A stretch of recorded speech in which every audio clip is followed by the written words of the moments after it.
¡Escucha! ¡Otra vez! ¡Se están yendo! ¡Pero hay más allá!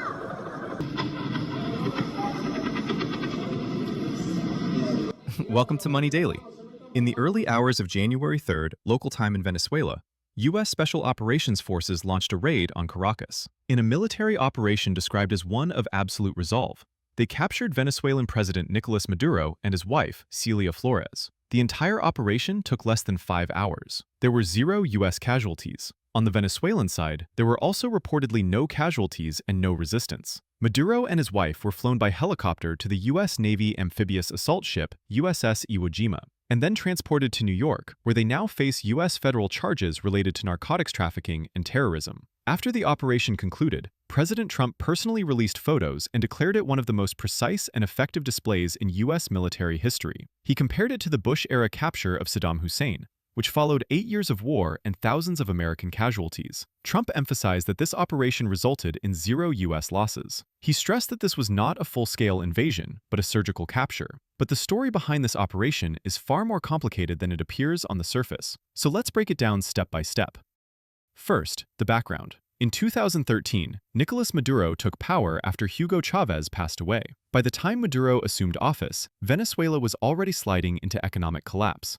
Runaway inflation, severe food shortages, and millions of people fleeing the country, many toward the United States. As far back as the Obama administration, Washington accused the Maduro government of working with Colombian rebel groups to traffic cocaine into the U.S., undermining American public health. In 2020, during Trump's first term, the U.S. Department of Justice formally indicted Maduro on narco-terrorism charges, placing a $15 million bounty on his head, later increased to $50 million.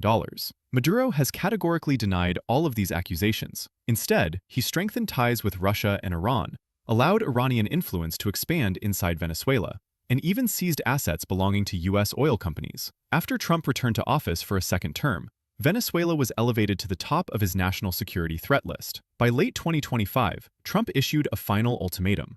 Maduro must step down and hold free elections before Christmas, or face the consequences. At the same time, the U.S. began moving serious military force. The USS Gerald R. Ford Carrier Strike Group, along with 11 warships and roughly 12,000 troops, was deployed to the Caribbean. This was not a bluff. Starting in September 2025, the U.S. had already sunk more than 30 vessels suspected of drug trafficking, resulting in over 100 deaths. Yet Maduro refused to back down. He publicly danced at rallies, openly defying Washington, and declared that the United States was nothing more than an imperialist power. But according to intelligence reports, the CIA had already deployed teams into Caracas as early as August 2025.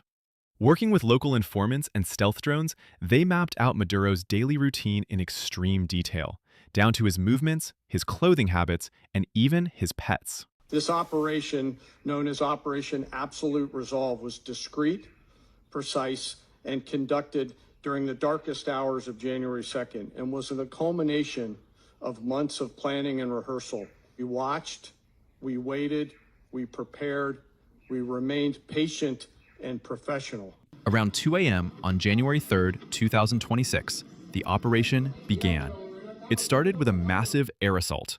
Roughly 150 aircraft struck military targets across northern Venezuela, including air defense systems and the Fort Tuna military complex, effectively paralyzing the country's ability to resist. The goal was clear. Do not give him even 10 minutes to react or delay. At the same time, U.S. Army Delta Force operators and Navy SEALs were inserted by helicopter deep into Caracas. They flew straight toward Miraflores Palace, the presidential residence of Nicolas Maduro.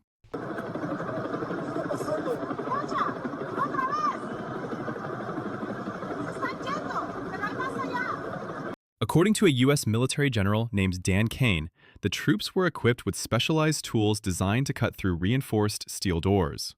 These tools were capable of breaching extremely hard, fortified entrances. The operation was executed with surgical precision, with the goal of minimizing civilian harm. Maduro and his wife were quickly subdued. There were no U.S. military casualties. The entire capture was described as being as efficient as the 2011 operation that killed Osama bin Laden. Except this time, the target was taken alive. Maduro and his wife were first transported to the amphibious assault ship USS Iwo Jima. President Trump personally released photos showing Maduro in handcuffs, wearing a gray tracksuit and a blindfold. After that, they were flown to New York and are currently being held at the Metropolitan Detention Center in Brooklyn.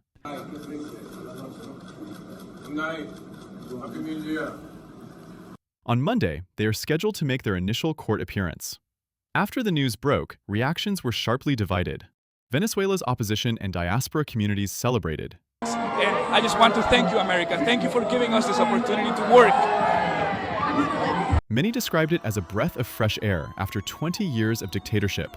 In Miami and across Florida, Venezuelan communities celebrated through the night. Meanwhile, Maduro's supporters and several left-leaning governments condemned the operation as a kidnapping and an act of imperialist invasion. Russia and Iran issued strong protests. Brazil, Mexico, and other countries expressed serious concerns. Inside the United States, Republicans praised the operation as a righteous strike against a narco regime. Democrats criticized Trump for bypassing Congress and violating the War Powers Resolution, warning that it could set a dangerous precedent. Some observers compared this operation to the 1989 U.S. invasion of Panama to capture Manuel Noriega, but argued that this time the scale was larger and the controversy even greater. Trump also claimed that the United States would temporarily administer Venezuela until a secure and legitimate new government is established. This immediately raised bigger questions about oil, migration, and regional stability. Venezuela holds the largest proven oil reserves in the world. Did this operation involve control over energy resources? Will millions of Venezuelan refugees return home?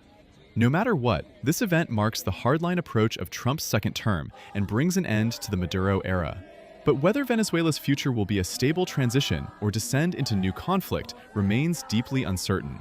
We will continue to follow developments closely, including the court proceedings and international reactions. I just want to talk to you, America. Guys, history is being made in real time. There are hundreds of people here. And tell me, why did you want to be out here? Well, okay, before I begin, I just want to talk to you, America, and I hope you have your coffee when I tell you this, but these are great news.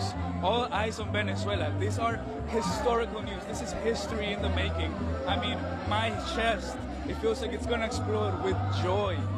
Like, President Donald Trump and Maria Corina Machado just created an opportunity for us to begin working harder than ever, because that's what we have always been doing, but now we will be working in our country.